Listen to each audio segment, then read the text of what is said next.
Hello and welcome back to another episode of the Edge of Greatness podcast. Episode 161 is here today, and I am joined by Michael Girdley. Michael is a 30-year entrepreneur and owner of a holdco company in San Antonio, Texas, but he's also somebody who has spent a lot of his life and a lot of his time building things and scaling them. And he's done this with his social media accounts, he's done this with his businesses, and his knowledge and experience is on full display today in this conversation. I think you're going to love it. But he dives into tips and techniques, tactics, and ways to go about growing, but also we talk about his evolution and where he's come from and how he's grown and how he's changed and evolved and his thought processes. And it was a fun conversation to look beyond what you see on social media, because a lot of times what we get stuck with when we look into the world of people with followings is the shiny objects, the things that are, here's the pretty picture from today. But I think when we get into these conversations and we have times like this, we get to peel back the layers a little bit and see behind the scenes what's really going on, what's the thought process, what's the work that goes into becoming someone like Michael. I hope you really enjoy this conversation. I think it was spectacular. I enjoyed my time with him. Before we get to the conversation, I would love it if you would hit subscribe. I think that we've been putting out some incredible content for a while now, and I'd love to have you be a part of our team. The other thing you could do is share this episode with a friend. Get it out there in front of some more people. I think the world will get better the more they hear people like Michael talk. So I hope you enjoyed today's conversation. Here he is, Michael Girdley. Be a sponge and then bring the juice.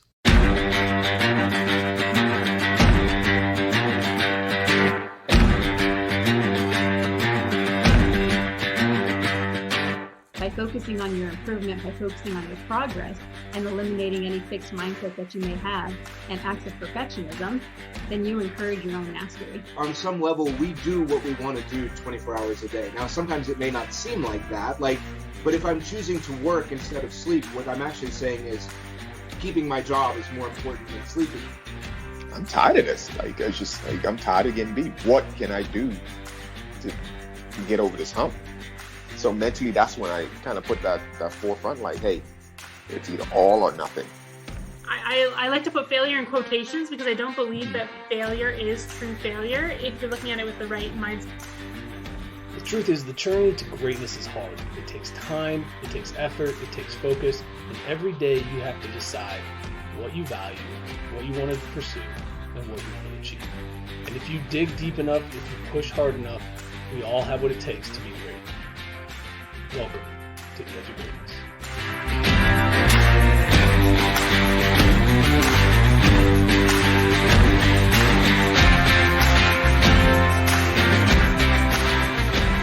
Hello and welcome back to another episode of the Edge of Greatness podcast. I'm your host, Charles Schultz, and today I'm joined by a very special guest, 30-year entrepreneur and owner of Holdco, a multi-strategy holding company in San Antonio, Texas, Michael Girdley. Michael, thank you so much for taking time to join me today. Excited to be here. Absolutely. So I want to start here.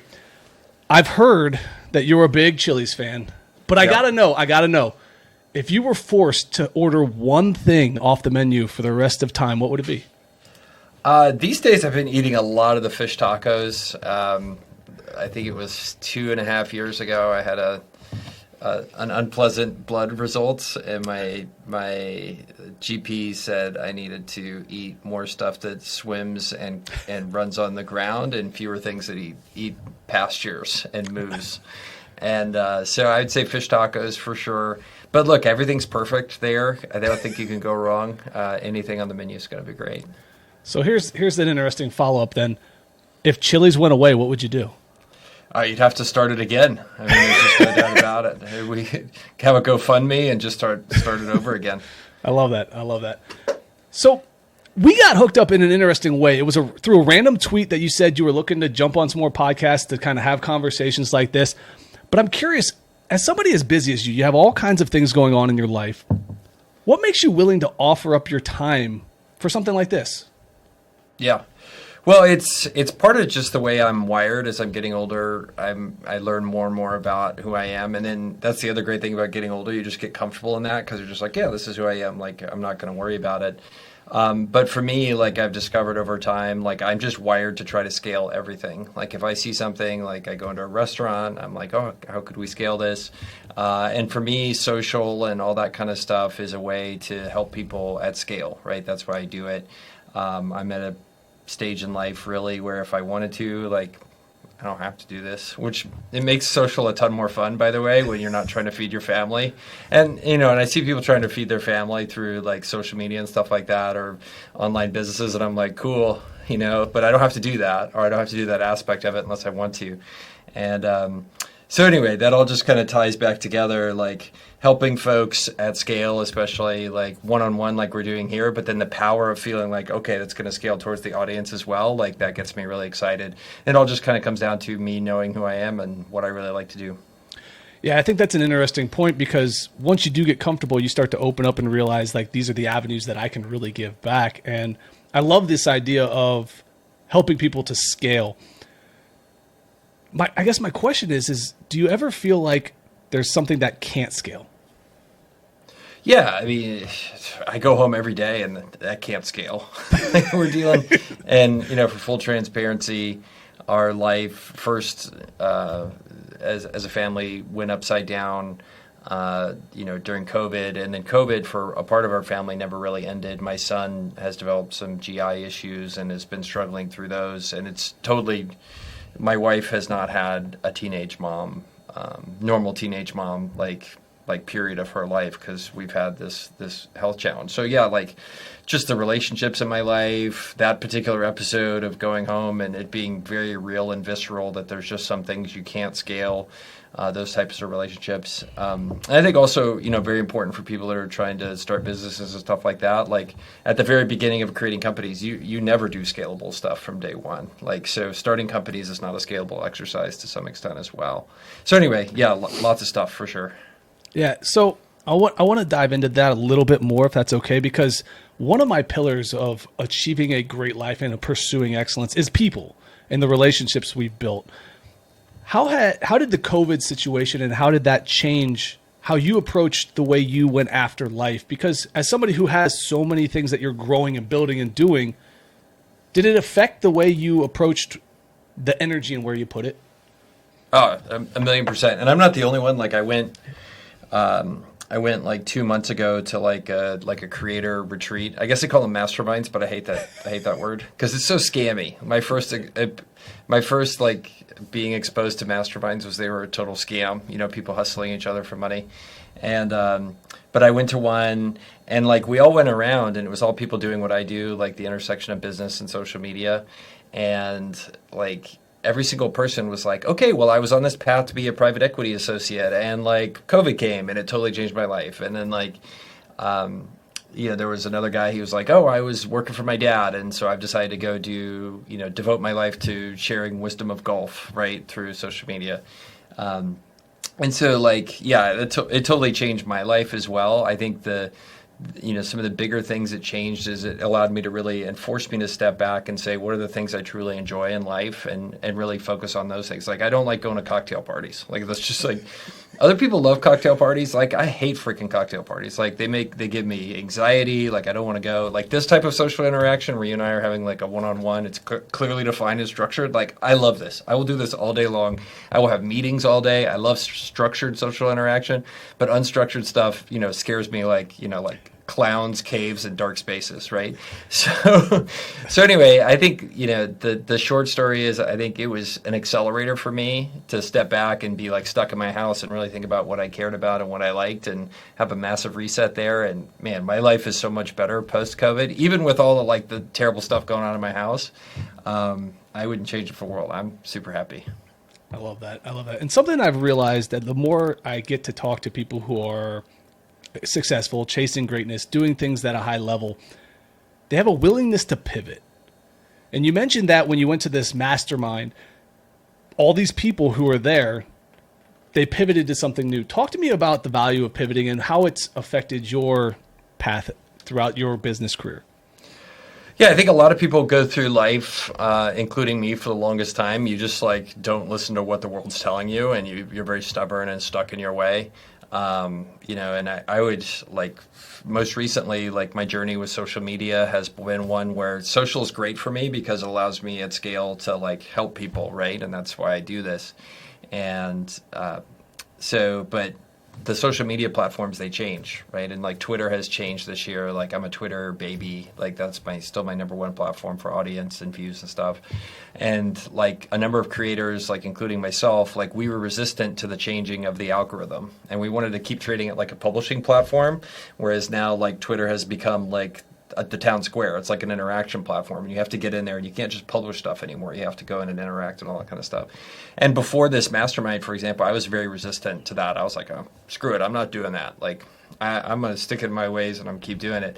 And one of the guys said something really interesting. He's like, look, bro, there were some bros there. That's what they said, bro. I don't say bro. So I'm 48. I don't say bro. He goes, look, bro. You can either do what you're doing now and speak to an empty room, or you can pivot and play the game the algorithm's setting up, right? And it's like, which do you want to do, right? And I chose like, okay, well, I'm going to play the game now. So like I play more of the game within reason of my personal values. There's people that do stuff on social to grow that I would not consider tasteful. It's not my style. But in the grand scheme of things, like moments like that are super important in terms of just, making changes. And I did. Like things have gone like back up to the way they used to be for me. So for somebody who's just starting out, trying to grow, trying to develop, how would you recommend they use that time when they're on Twitter? What type of things have you seen that have been helpful? Yeah. So like what is their objective?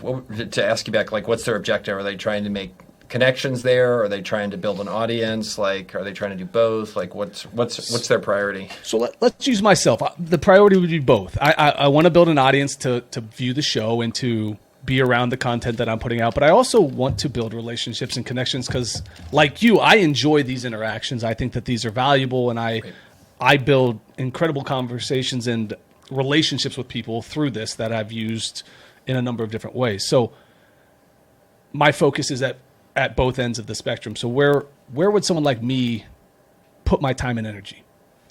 Yeah.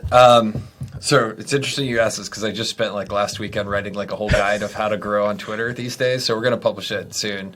And that's something we can also dig into. Like I have a whole content machine now because scale, like that's the thing there. But I mean, I broke it down when I wrote that, and hopefully by the time this comes out, I will have published it. But some of the key things and mistakes I see people do time and time again, like number one, I think the driver of anything on any social media platform is, do you put out compelling content? And I love a framework that James Clear put out to talk about what compelling content is. It's number one, it's stuff that you're curious about. So you need to talk about things that are of interest to you and are emotional to you. Number two, they need to be unique, meaning like it's not the same crap everybody else is putting out. And number three, it needs to be remarkable. And remarkable in a specific term of how people use it, and precisely in English, is it's so good that somebody would tell their friend about it. Like those are the checkbox of three. The three checkboxes of every piece of content I send out, I try to make it that good. And if you do that and produce that type of content, like people will start to follow you, they'll see value in what you're doing and all that kind of stuff. So that's rule number one. Like you just got to make good content when you put stuff out there. And I think it's important when you make good content. And this kind of goes to point number two. It's not just the original post that you're writing, but write really good replies in the topics. And Twitter is changing, now called X, to a platform for discourse. So like I've gone through and I've subscribed to every big creator. Like if you have paid subscriptions on there, like I pay the $10 a month, even if you have crap in there I don't want to see. I like sign up because I watch them and I reply to their big topics. And the nice thing about paying that $8 a month is it pushes me to the top of every single reply. And that's the second thing about the platform now, is it's not a publishing platform anymore. It's an interaction platform. So I'm in there like when something big is getting discussed, there's a big post, like I'm in there replying, and I'm not just replying with, oh, hello, like boring stuff. Like I'm trying to write a reply that is better than the original post. and I call that the reply game. It's a game that I just play by myself, but like I just try to write something so good that people are like, have you heard of getting ratioed? It's a kind of a mean thing. It's where the reply gets more likes than the original post. Like, I want to try to do that. Not from a mean way, but it's just like back to this idea of like, I'm going to gamify it so I write like incredibly good content in that way. And there's 16 more rules, but those are kind of the first 2 ones that I lead with in the guide, and it'll be free. I'm not charging anybody for it or anything. So yeah, I love that. I love that. So that actually followed into one of my other questions. Do you think it's worth spending money on a platform to help grow? It totally is. I mean, especially if on the back end you're going to monetize it for sure.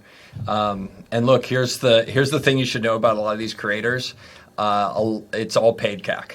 It's all paid CAC. So it's customer acquisition costs. Like you see all these newsletters growing like crazy. That's because they're taking every dollar of advertising money that comes in and dumping it back into paid subscribers.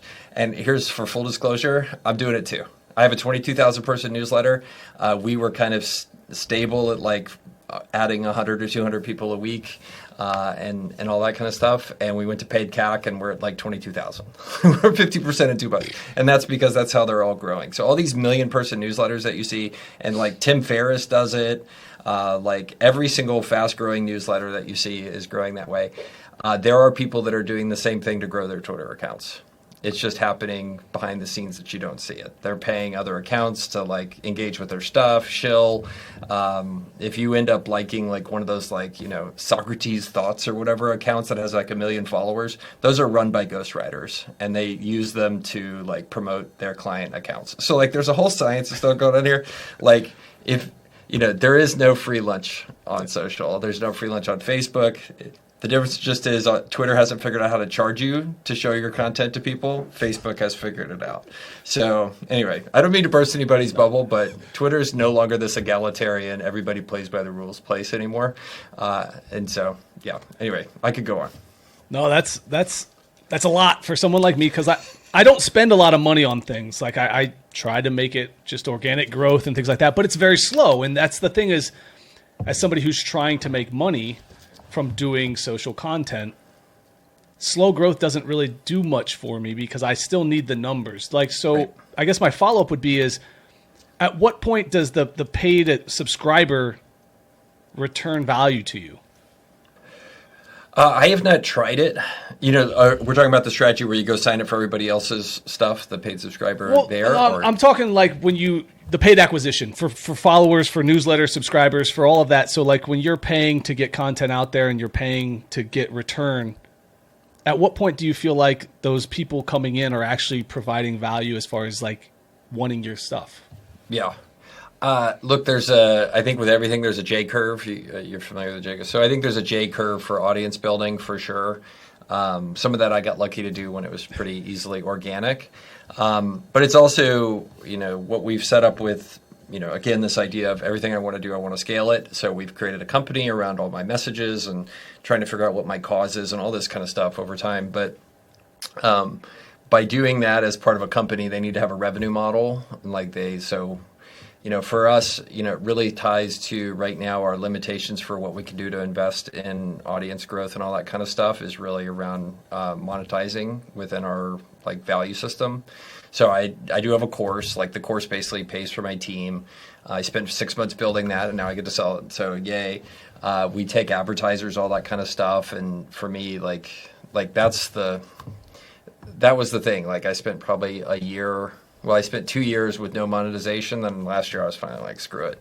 I'm going to monetize this so I could spend and see the growth of it and hire some help because producing all this content's a lot of work. I don't know if you're aware. It's a lot of work.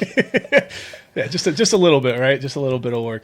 If you want, go ahead and share your course right here because I think if there's somebody listening who's interested in what you're doing and what you're providing, I would love for them to have the opportunity to know exactly what that course entails and how that works for you.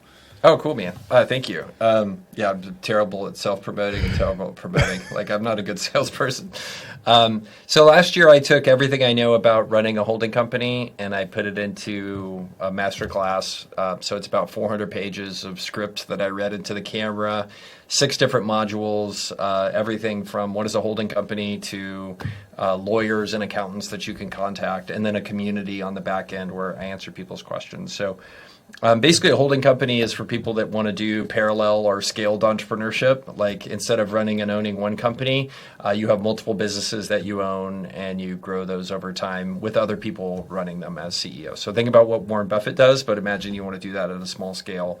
And that's my day job. That's what I do every day. And so I built a whole course around that, and I sell it to customers. No, I love that. I'll make sure that ends up in the show notes so that people can find it if they're interested, because I think there are people that listen to this that would be interested in something like that, because we're always looking to diversify and to expand what we do to build generational wealth and to do things that are going to last beyond us. But I guess the next question comes from that is, with so many different things that you have that require your time, and now that I saw that you were dipping into YouTube and doing stuff like that, how do you decide where to invest your time? Yeah, it's a great question. So I do 2 things. One is very bottom up, and the other one is top down. So the bottom up system that I use is basically I time slice my weeks professionally, and I say, okay, 25% is going to be in these 4 buckets. Bucket 1 is supervision. That's like working with companies, one-on-ones with CEOs, board meetings, all that kind of stuff. Pretty straightforward. And that takes about 25% of my time. Bucket number 2 is what I call special projects. And so that's stuff where it's like, hey, we need to hire a new CEO. We're going to spin up a new company. We're going to, whatever. Like that kind of, or we're refinancing a business, like all that kind of stuff is bucket number 2. Bucket number 3 is my favorite bucket. That's like the creation and like learning time. So like I bucket together like when I'm writing threads or creating YouTube videos or like reading stuff, like that's in that bucket. And so I have a day and a half a week just blocked out where I just do that. And then the last bucket is the absolute favorite, which is the I schedule nothing bucket. And I just like think about things and just follow my passions for the day. And that's the free time that allows me to hopefully make fewer but better decisions. And that's one of the things I intentionally try to do in life, is make fewer better decisions. So that's the bottom up aspect. I'll pause there in case you have any questions about that, and then I can talk about the top down framework, which balances that. So before we go to the other direction here, how much have you grown by giving yourself a quarter of your week just for thought? It's huge, right? I only started it earlier this year, but I've seen 2 things happen. One is the energy that I have for the other stuff is massively higher, so I'm doing that stuff better. And then 2, I'm making better decisions, I think, because I'm more thoughtful about them. And for me, a lot of my job is not necessarily reactive decisions. It's proactive decisions to think about things that are going to be happening 6, 9, 12 months from now and try to make better decisions around those. And like this year, for example, I decided to scale back from one of the activities I was doing. I don't think I would have done that as quickly without that introspective time to be able to step back, really think about how I felt doing that activity, and go from there. So yeah, it's a huge commercial for it. If you could totally do it, I'm fortunate I could do it. So. Yeah, no, absolutely. All right, well, let's shift back. So tell me the other direction now. What do you do on the other side of things? Yeah, so the other side is I have you. First, the bottom up is this very kind of buckety type approach to stuff, which works really well for me. I'm like a little baby. I like schedules and routines. The top down aspect is I run a version of basically the EOS framework, which is a business planning framework. I don't know if you're familiar with it or not. I talk about it all the time on Twitter. So it's like scaling up or any of these like business operating system frameworks for running your small business. Basically, it defines how you're going to do strategy, team building, solve problems, what your meetings look like. All of that stuff happens in this EOS framework. So I've taken a version of that and I run that personally. I have a 10-year vision of where I want to be a decade from now. I have a 3-year vision of where I want to be 3 years from now. And that's relatively specific as to what that looks like. Then I break that down into annual goals and then quarterly goals, and I just stick to those things. And so that really helps me by having that framework of here's my Mount Everest and how am I going to get there, all the way down to what I'm doing this week. It helps me tie all that together because my big problem is not signing up for too few things. It's signing up for too many things or doing things that aren't necessarily consistent with my broader vision. So I run that system, defines a lot of other stuff too, my core values, what I do really well, like what my differences in the market are. Like I think it's really powerful. So I've tweeted about that. I have a thread about it on Twitter where I gave it away for free, like everything else, unfortunately. Do you find that by giving so much freely, you get more people to buy in when you do offer something that's monetized? I think that's definitely the case. I mean, and the other thing that people don't realize about giving away stuff for free is you can still sell that stuff. Like, people will pay you for packaging, access, and like the curation of it, the organization of it. So just because you like if I ever write a book, we're just going to write the whole book on Twitter, like just like one chapter at a time. Like, here's the book, and just give it away. And the reality is, people will pay for it for being curated.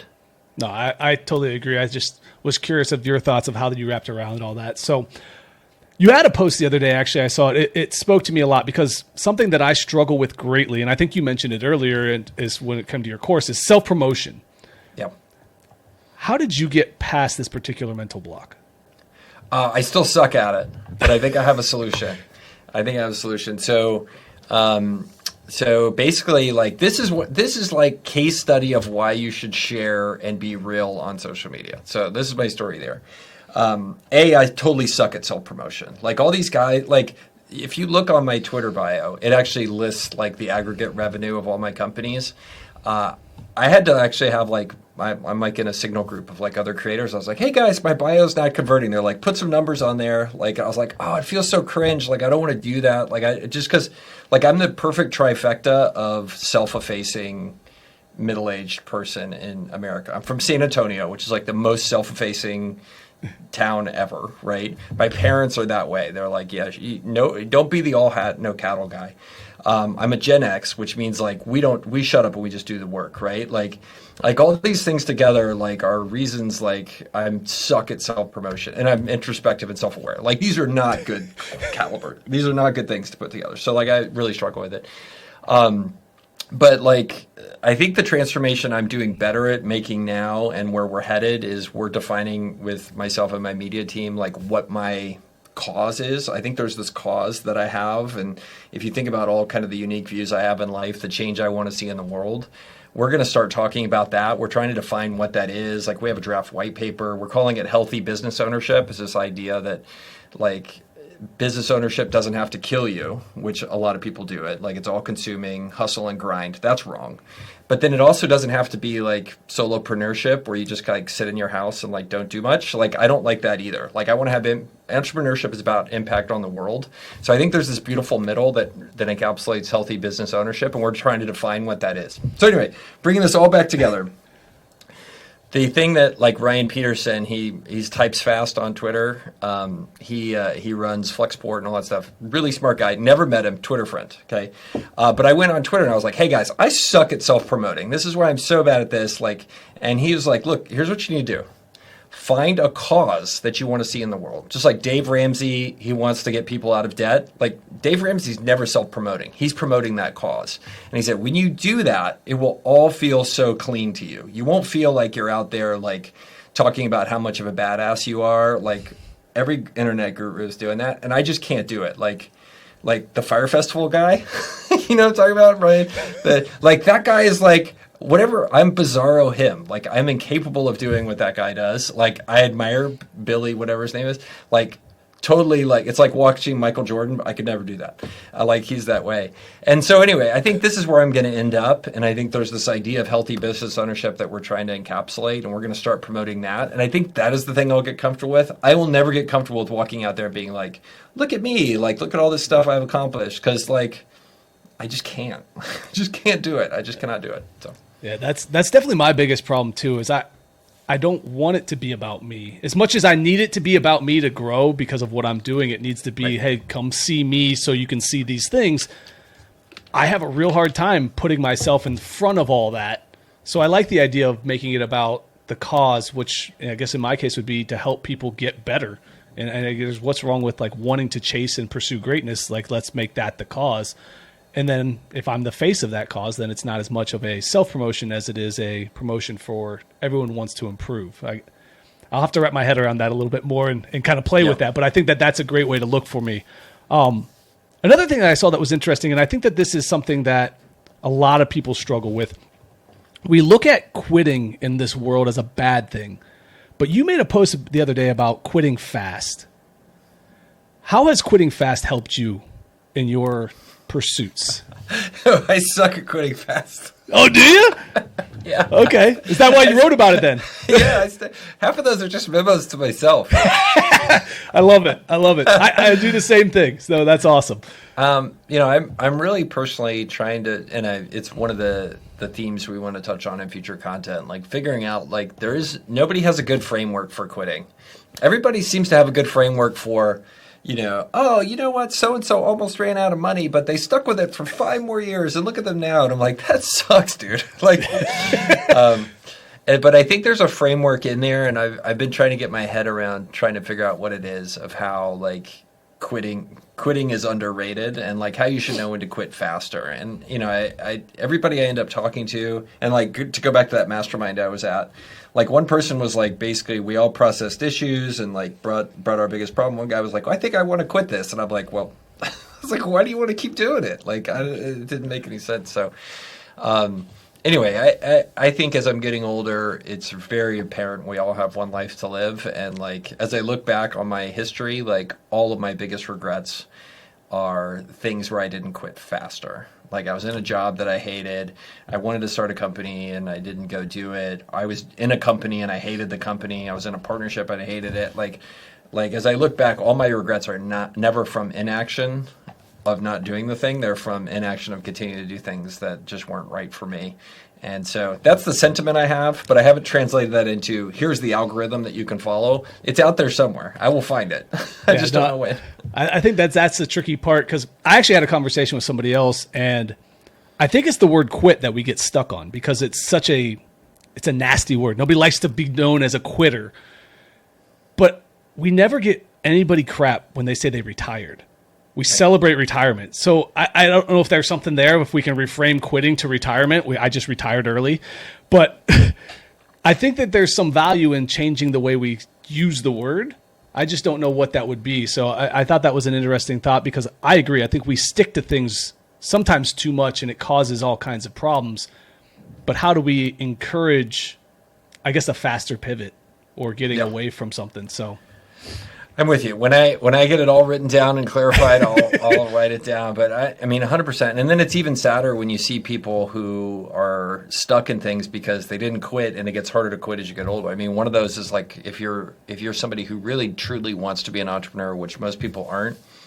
But if you are one of the people who truly is wired and should be an entrepreneur, you can look up and stay in a W-2 job for so long that suddenly it's too risky for your family to go do an entrepreneurial job. Or to start a company. And it's sad also when you see it just like keep going for people to where maybe they get trapped. They can't get out because of other things they have to do in life, like take care of kids and stuff. So right. Didn't mean to be a bummer. No.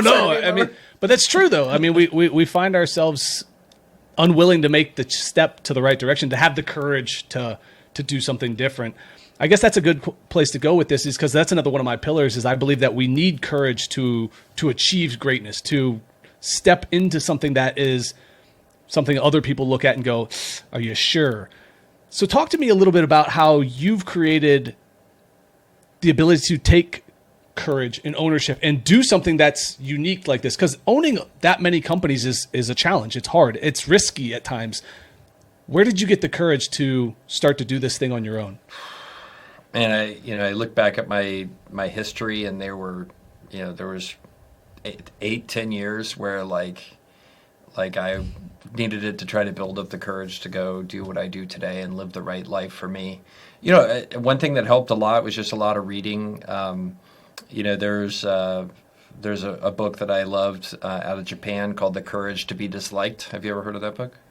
I feel like I have. I don't know anything about it, but I feel like that title has been thrown around in my circles. It's really interesting. It is a book written by Japanese guys, so it has the whole Japanese perspective on life, but written about this brand of philosophy called Adlerian philosophy by this guy named Adler, who was like a 19th century Viennese guy. But basically talked about this idea that there's a bunch of ideas in there, but like the big takeaway for me was there's this idea of you ideas and me ideas, right? And so you ideas are when I tell you, hey, like, you should do this with your life and you should choose this lifestyle. And me ideas are the ones where I get to choose my lifestyle of what I want. And, every time I got stuck in stuff that I didn't like, it was because I was living somebody else's you idea. Like they were telling me they wanted me to do this or they wanted me to do a certain thing. And it could be society, it could be your parents, it could be your friends, it could be the people at your country club. I'm not a member of any country clubs. I've never applied, but I don't think they'd accept me. But all of those are you ideas. And the idea that they have there is like me ideas are valid and they always have validity because it's my life and I'm living it. The you ideas are not just only discourteous, they're also an act of aggression to where you're telling somebody else what their lifestyle choices should be.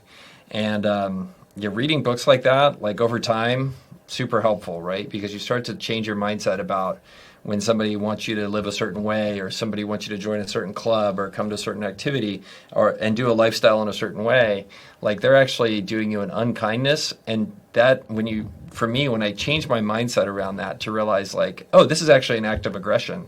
Like it makes it much easier to have the courage to just be like, screw it, I'm gonna do what I want. So anyway, here's a great story, by the way. It happened to me the other day.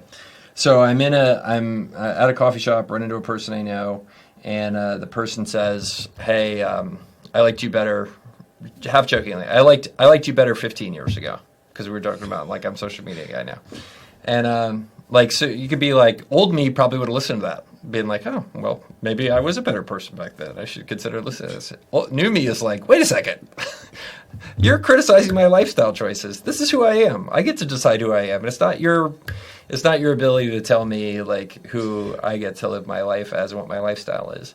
And so those kind of things, like some of it comes with age, but like reading and thinking through it and listening to hopefully podcasts like this, hopefully can demystify some of that stuff for folks and give you more courage. And the courage gets easier. Yeah, I agree with that. The more you step into courage, the more you get good at being courageous. So you said something interesting about being willing and able to change your mind. I think that that's something that so many people struggle with these days, and that's why we get stuck in these arguments with people all the time in all kinds of different ways.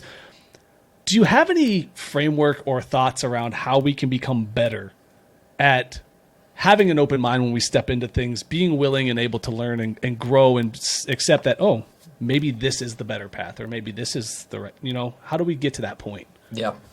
Look, I think a number of things. I think one, our school system teaches us that you're supposed to develop mastery of something and then you get tested on it. And we do that over and over again. And life is the exact opposite of that.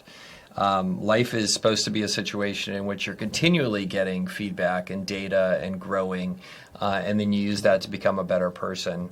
And to me, actually, I think it's kind of sad in the United States right now. We actually don't have a lot of real conversations, and we're scared to give each other feedback. I mean, how many times have you thought about confronting an employee or another person and you're like, well, am I going to hurt their feelings? Are they going to be mad at me? Are they going to report me to HR? Like all this kind of stuff is in there. And, to me, it's like a food desert. Then there's this idea of like a feedback desert. Like we don't get very much of it. And that causes us to have pretty much very closed minds, right? Like information's flying at us from all different directions, but none of it's really truly actionable feedback for us.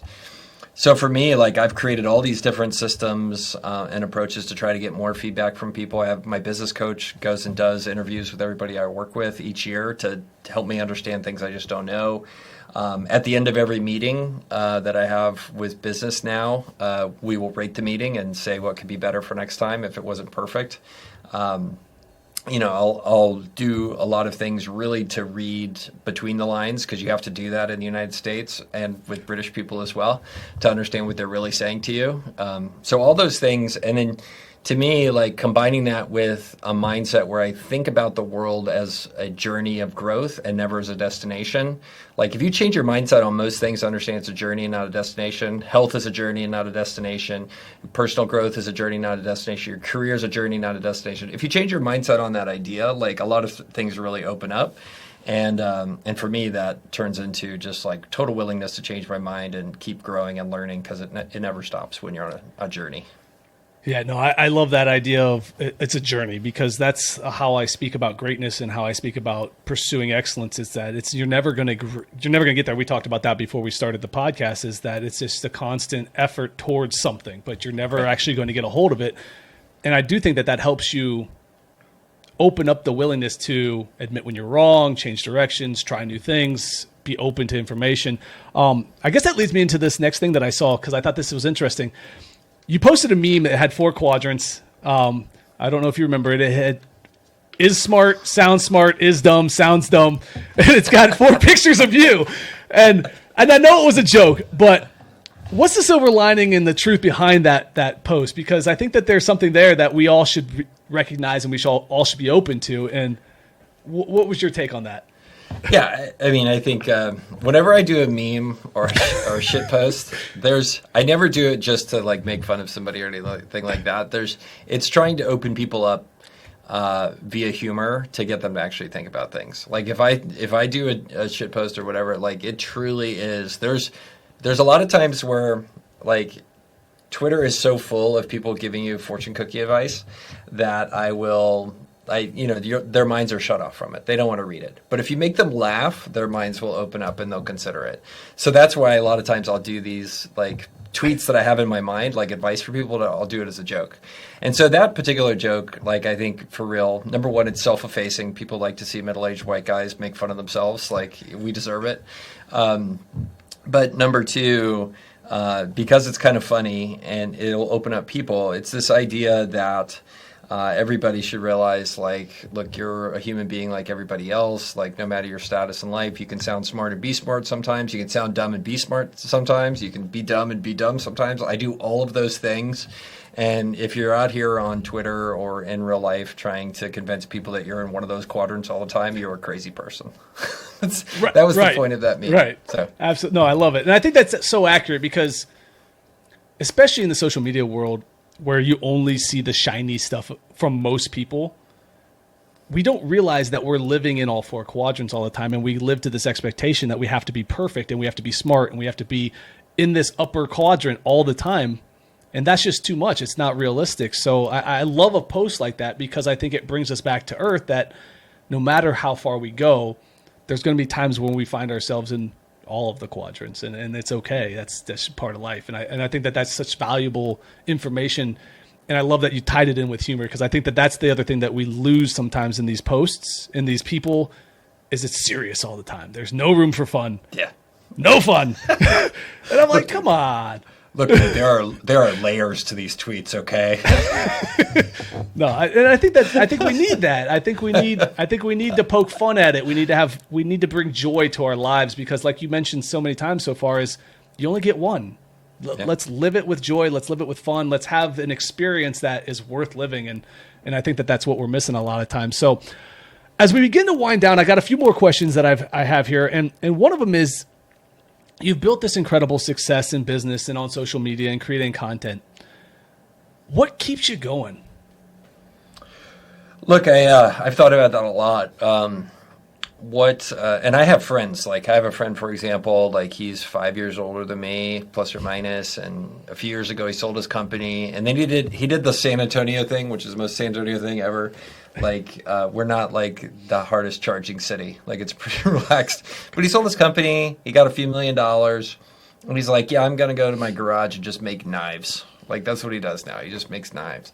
But to him, he found such joy and I think a personal understanding of that's what gives him purpose in life. Like he wants to create beautiful things in the forms of knives. So I can appreciate that.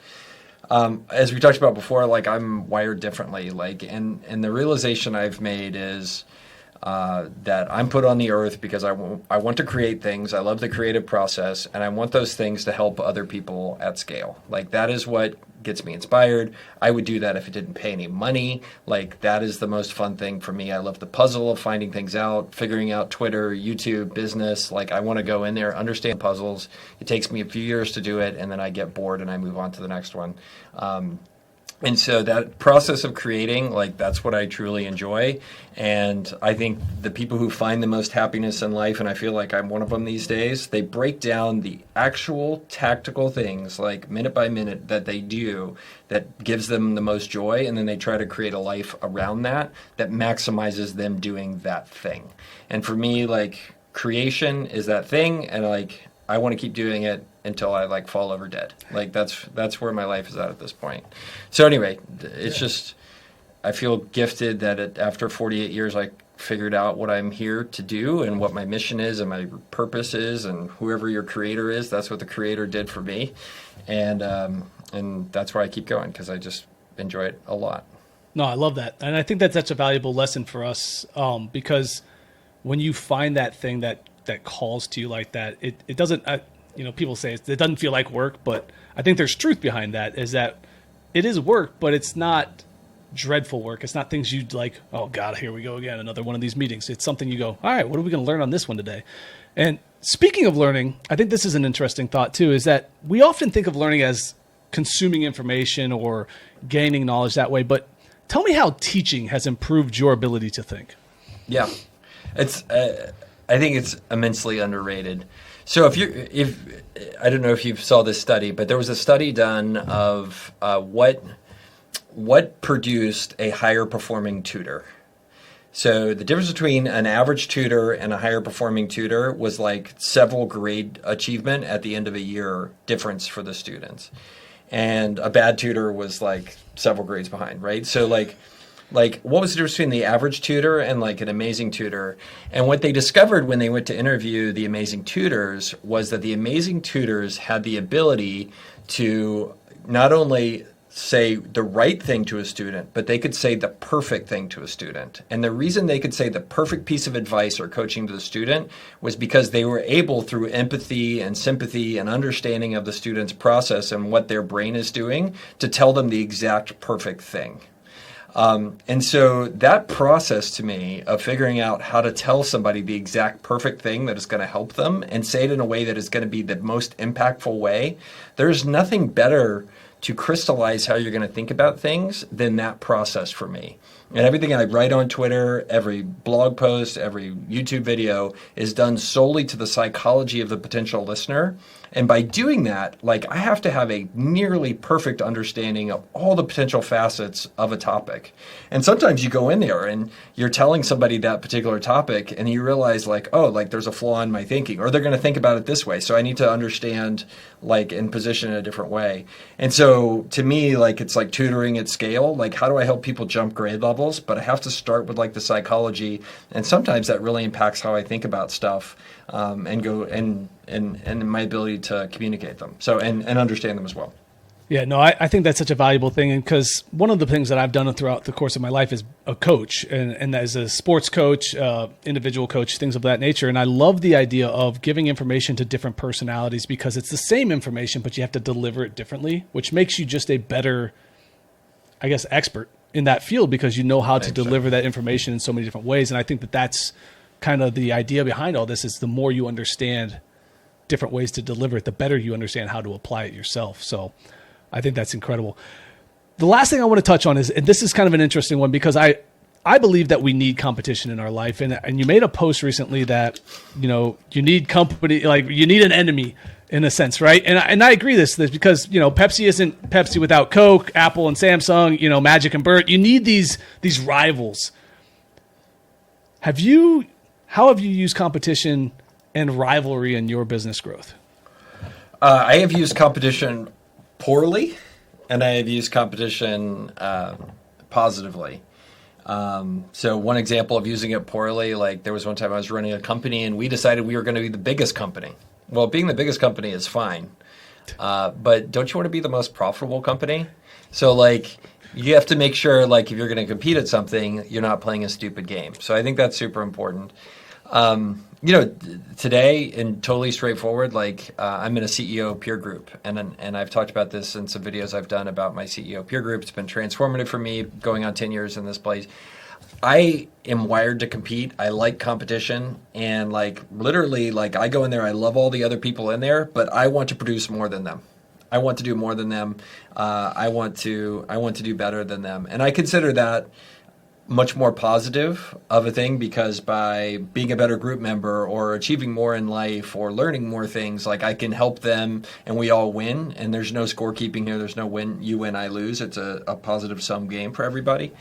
And so that's how I've used it, I think, in a much more positive way. By the way, when I shared this with my group, they're like, "You're doing what?" I was like, "Yeah, don't you guys want to win? Like, where are we here?" They thought but it's all coming from a good place. So, and then look, I think it's something that we don't talk about enough. Like I feel very strongly as I get older and older, the main religion in the United States is actually the U.S. dollar. And the gaining of wealth and competition is a huge part of that. Like, everything turns into a competition in the United States. It is not like that in every single country. And I've only realized that through travel, and I'm learning Spanish. I have all these tutors from foreign countries who are like, this is kind of weird, right? Like, that's what they tell me.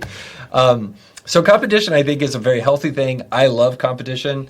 But it also can be a bad thing. And there's a lot of negative externalities around too much competition, people using it the wrong way. I've been definitely culpable of that in the past. So anyway, that is my somewhat, hopefully, nuanced take on competition. It's mostly good, but it also has downsides as well. And I've been part of both of that.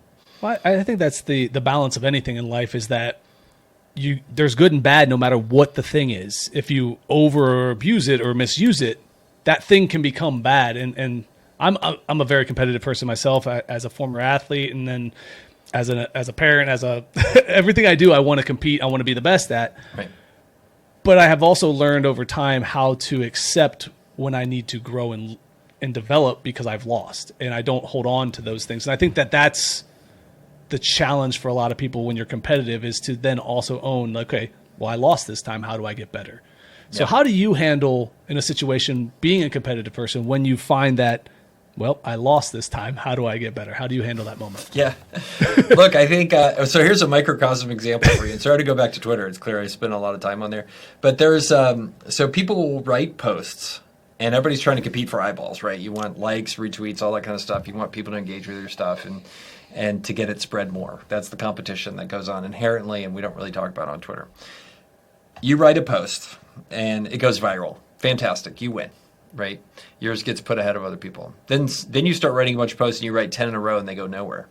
So you have two options in that moment as a Twitter creator. You can say, man, that algorithm changed. I'm getting screwed. I'm shadow banned. Like, that's what they'll say. Like, the algorithm is not favoring me anymore. Something's going wrong. Everybody else is cheating. You can blame somebody else. Or the reality is, like, what I do now, whenever I write a piece of content, it doesn't go anywhere. Like, my first place to look is, did I write a bad piece of content? Did I do this? Where could I have made this better?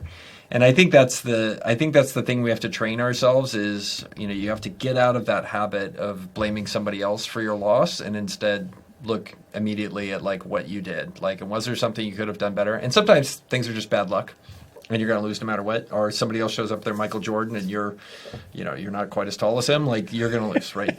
And you do your best and you lose, and that's totally there. But I think that's the biggest change I've made. Like, and I could see it over the past 18 months. I used to blame the algorithm, and I'm like, well, you know what? I just need to write better posts, and now I try to write better posts. So, I love that. I love that shift, and I think that there's so much value in looking inward when things don't go right instead of looking outward for something to blame. And we can all develop and grow from that type of insight and wisdom. So, Michael, I want to say thank you so much for taking time and joining me today. It's been an absolute pleasure to have you on. It's been an incredible conversation. How would you like to leave my listeners before you head out of here? And then also at the end, go ahead and include how they can get in touch with you, because I want to make sure that they have a way to connect with you going forward. I think just folks, by being here on this, listening to this podcast, and I mean the title. I love the title. We talked about that, and it was like, Edge of Greatness. I could totally relate to that because I'm not there yet. I think just by being here, I appreciate everybody spending the time, and hopefully I added some value to folks. And then in terms of following along with me, love it if people could follow me on Twitter or X or whatever you're calling it this week. I'm at Girdley on there, and then. go to girdley.com. That's my website. Maybe by the time this comes out, our new website will be up. And love it if you could subscribe to my newsletter. So then I could sell ads on the newsletter to send you emails. So somebody's got to pay for all these subscribers I'm buying. And it's the advertisers. But we put good content in there. It's stuff that I think is more in depth about how you grow yourself and your business. And hopefully get to scale over time. But it's stuff that you just can't put on LinkedIn or Twitter. And we put it in the newsletter and ends up being longer form stuff that I think turns out really good. We have 22,000 happy people that haven't unsubscribed yet. So really good. No, that's awesome. I'll make sure all that ends up in the show notes so that they can find you. Again, thank you so much for taking time to join me today. As always, guys, keep reaching for the stars. Fall flat on your face. Remember, whenever we fall, always get up. Thank you for joining us today on the Edge of Greatness podcast. If you haven't yet, please take a minute now to subscribe and review our show. Join us again next week as we continue to dig deeper into the key components of greatness. The path to greatness is never linear, so remember to keep pursuing greatness no matter what. Keep stretching your abilities, reach for the stars, and fall flat on your face. But remember, no matter what happens, whenever we fall, always get up. Until next time, I'm Charles Schultz, and this was the Edge of Greatness podcast.